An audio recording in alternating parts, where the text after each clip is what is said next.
Naglayag ang the monster ship o ang China Coast Guard 5901 sa Scarborough Shoal sa West Philippine Sea kahapon, June 26, bago ito bumalik patungo sa kanilang bansa. Kasunod ito ng ginawang pagdaan ng pinakamalaking barko ng China Coast Guard sa Exclusive Economic Zone ng Pilipinas sa loob ng isang linggo.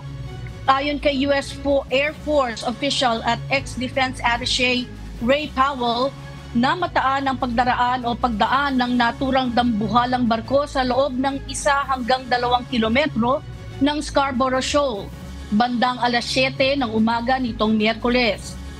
Sa kanyang post sa X na dating Twitter, sinabi nito na Scarborough Shoal ang pinakahuling dinaanan ng intrusive patrol ng barko sa EEZ ng Pilipinas. Nauna nang namataang dumaan ang monster ship ng China malapit sa BRP Sierra Madre sa Ayungin Shoal, kung saan nangyari ang pinakahuling insidente na nagdulot ng pinsala sa ilang Pilipinong sundalo na kasama sa rotational at resupply mission noong June 17.